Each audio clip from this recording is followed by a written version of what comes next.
ঢাকা মহানগর উত্তর বিএনপির পক্ষ থেকে ও বিএনপির ভারপ্রাপ্ত চেয়ারম্যান জনাব তারেক রহমানের নির্দেশে পবিত্র মাহে রমজান মাস উপলক্ষে ৩২ নং ওয়ার্ড বিএনপির উদ্যোগে দোয়া ইফতার মাহফিল অনুষ্ঠিত হয়েছে। শুক্রবার ১৪ মার্চ রাজধানী মোহাম্মদপুর শ্যামলী পার্ক মাঠে এই দোয়া ও ইফতার মাহফিল অনুষ্ঠিত হয়। ঢাকা মহানগর উত্তর মোহাম্মদপুর থানার ৩২ নং ওয়ার্ড বিএনপির সিনিয়র সহসভাপতি মোহাম্মদ মুক্তার হোসেন সবুজের সভাপতিত্বে ও ৩২ নং ওয়ার্ড বিএনপির সংগ্রামী সফল সাধারণ সম্পাদক ও ৩২ নং ওয়ার্ড যুবদলের সাবেক সফল সাধারণ সম্পাদক রাজপথের লড়াকু সৈনিক কর্মী বান্ধব জননেতা জনাব মোহাম্মদ আবুল বাশার সোহেল মোল্লার সঞ্চালনায় অনুষ্ঠানে প্রধান অতিথি হিসেবে উপস্থিত ছিলেন বিএনপি চেয়ারপারসনের উপদেষ্টা কাউন্সিলের সদস্য বীর মুক্তিযোদ্ধা আব্দুল সালাম। বিশেষ অতিথি হিসেবে উপস্থিত ছিলেন ঢাকা মহানগর উত্তর বিএনপির যুগ্ম আহ্বায়ক ও ঢাকা ১৩ আসনের বিএনপির সাংগঠনিক টিম প্রধান মোহাম্মদ হাজী ইউসুফ। এছাড়াও উপস্থিত ছিলেন আদাবত থানা বিএনপির যুগ্ম আহ্বায়ক ও মনোয়ার হোসেন জীবন, মোহাম্মদপুর থানা বিএনপির যুগ্ম আহ্বায়ক মোহাম্মদ সেলিম সহ ৩২ নং ওয়ার্ড ও ইউনিট বিএনপি ও অঙ্গ সংগঠনের বিভিন্ন পর্যায়ের নেতৃবৃন্দ।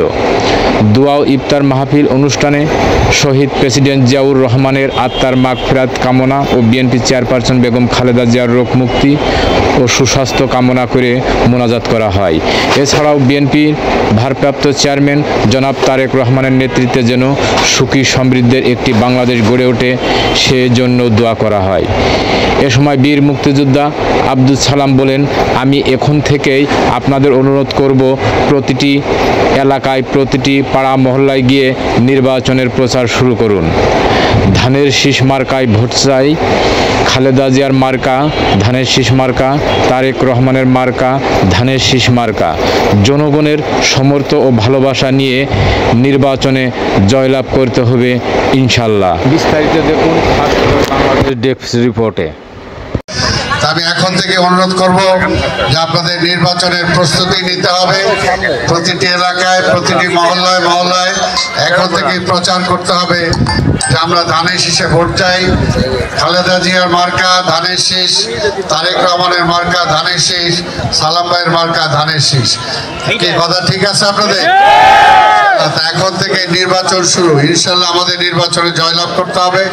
জনগণের সমর্থন নিয়ে, জনগণের ভালোবাসা নিয়ে যাতে আমরা জয়লাভ করতে পারি, এলাকার শান্তি শৃঙ্খলা রক্ষায় যাতে আপনারা সবাই ভূমিকা রাখতে পারেন সেই আশাবাদ ব্যক্ত করে আমি আমার বক্তব্য শেষ করছি। যেহেতু আরো দুটি অনুষ্ঠান আমাকে যেতে হবে, আপনারা দয়া মাফ করবেন আমাকে।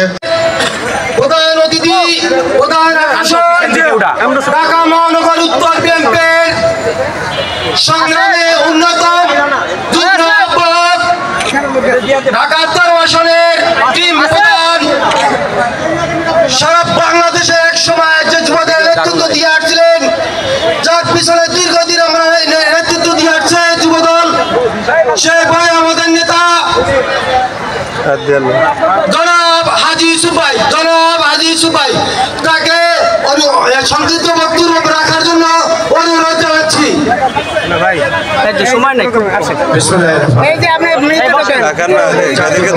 ঢাকা মহানগর উত্তর শাখা মোহাম্মদপুর থানা ৩২ নম্বর কর্তৃক আয়োজিত আজকে বিএনপির ভারপ্রাপ্ত চেয়ারম্যান আরুণের প্রতীক জনাব তারেক রহমানের নির্দেশ ক্রমে ঢাকা মহানগর আহ্বায়ক জনাব আমিনুল হকের নির্দেশনায় আজকে দেশনেত্রী বেগম খালেদা জিয়ার সুস্বাস্থ্য এবং ইফতার মাহফিলের ইফতার বিতরণের আজকের সবার সভাপতি ৩২ নম্বর ওয়ার্ড বিএনপির সংগ্রামী সাধারণ সম্পাদক সাবেক যুবদলের নেতা, যিনি দীর্ঘদিন আমার সাথে একসাথে থেকে কাজ করেছেন, দীর্ঘদিন এই দল করতে গিয়ে অনেকবার জেল খেটেছেন, অনেকবার আওয়ামী সন্ত্রাসীদের দ্বারা নির্যাতিত হয়েছেন, সেই স্নেহভোজন নেতা ৩২ নম্বর ওয়ার্ড বিএনপির সাধারণ সম্পাদক সোহেল মোল্লা আমাদের মাঝে উপস্থিত রয়েছেন। আমাদের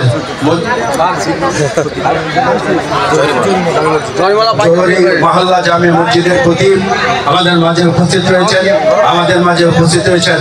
ইসমাইল বিএনপির সংগ্রামী সিনিয়র সভাপতি এস এম আহমেদ মনির সহ আমার ওয়ার্ডের নাম বলতে গেলে অনেক সময় লাগবে, নেতৃবৃন্দ মুরাদ কাদি সহ রানা সকলকে নিয়ে সবুজ সহ সকলকে আমি ধন্যবাদ জানাই যে আপনারা সুন্দর একটি আয়োজন করেছেন এবং আপনারা আয়োজনদেরকে সকলকে ধন্যবাদ জানাই।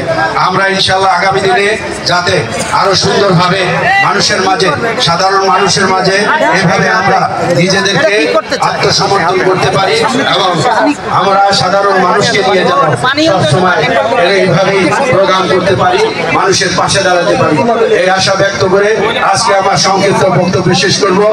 সকলকে ধন্যবাদ জানিয়ে আজকে আমার বক্তব্য শেষ করছি। বাংলাদেশ জিন্দাবাদ, বাংলাদেশ জাতীয়তাবাদী দল জিন্দাবাদ, শহীদ রাষ্ট্রপতি জিয়াউর রহমান দেশনেত্রী বেগম খালেদা জিয়া জিন্দাবাদ, তারুণ্যের প্রতীক জনাব তারেক রহমান জিন্দাবাদ, ঢাকা মহানগর উত্তর বিএনপি জিন্দাবাদ জিন্দাবাদ। এখন সংক্ষিপ্ত আকারে